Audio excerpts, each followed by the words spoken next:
Hello, and welcome to Tim's Reflections from Ohio, a YouTube video series where we've been talking about and reflecting on parables and stories that Jesus told, as well as just general stories and teachings from the entire Bible.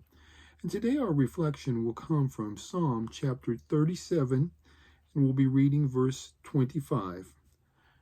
It says, I have been young, and now I'm old.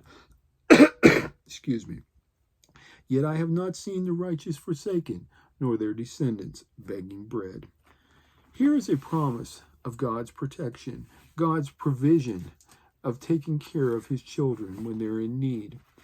And a few weeks ago, I read a story from a book called Angel Stories, Contemporary Stories of Angelic Encounters by a man named Robert Strand. And this book is full of stories of people who believe they have had an encounter with an angel.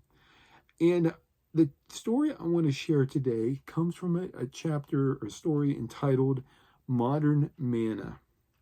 And it says this: newlyweds John and Bonnie Eller had been serving at their first pastorate for only 6 weeks.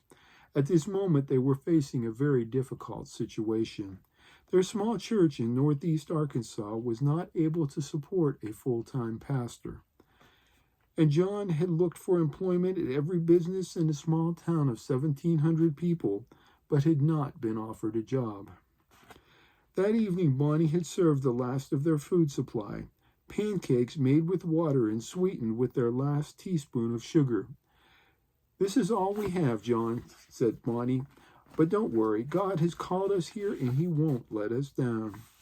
However, the young husband was understandably worried. He had never faced a situation like this before. When he went to bed, he tossed and turned for several hours. Finally, he arose and went to the living room and turned on the light. Then he did something he would not normally recommend. Sitting on their threadbare couch, he held his Bible in his hands and let it fall open where it would. Instantly his eyes fell on a verse that stated, "It is God who arms me with strength and makes my way perfect." 2 Samuel 22:33. That settled the matter for the young pastor. He returned to bed and almost immediately fell asleep. The next morning, about 6 o'clock, there was a loud knock at the side door of the humble little parsonage. Hurriedly putting on his bathrobe, John opened the door. Standing at the doorstep was a very elderly man holding 2 large grocery sacks in his arms. He was wearing a faded red flannel shirt and bib overalls. Thin, stooped, and unshaven, he was carrying a walking cane in the crook of his arm. "Here, preacher," he said in a hoarse and trembling voice, "you may need these."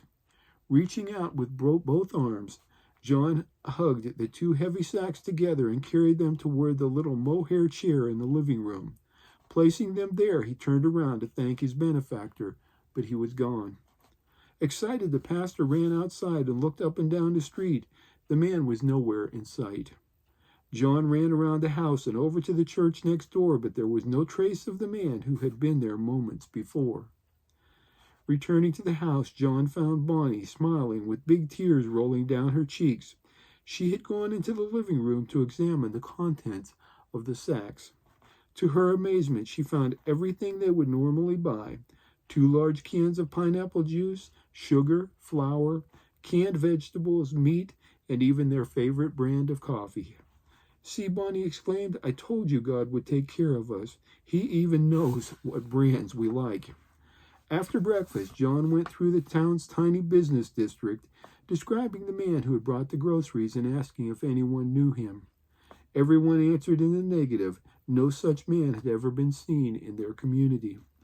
During the remainder of their time as pastors in that little town, the Ellers often inquired about the man who had brought them help in their time of need.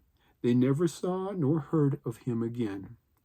Since then, the Ellers have never found themselves in such dire circumstances, but they have remained confident that the Lord who helped them in that time would always supply their needs. And then it gives the verse we shared in the beginning.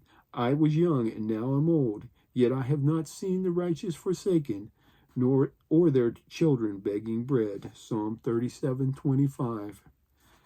And it has something here called food for thought.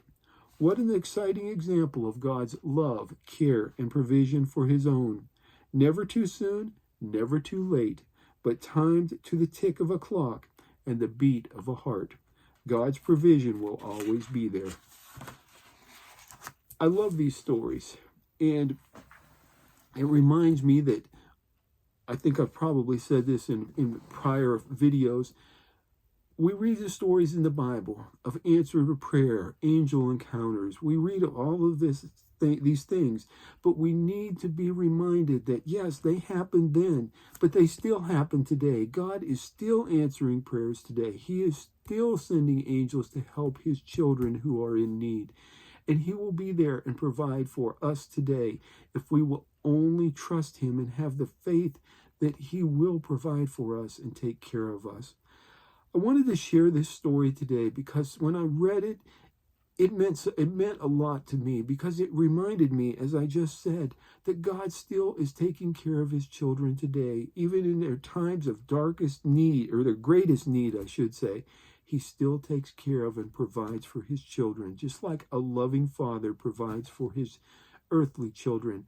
Our Heavenly Father provides for us and takes care of us. That's it for the reflection today. Thank you so much for viewing the video. And as always, if you've been blessed, hit that thumbs up button, leave a comment. I always enjoy those comments.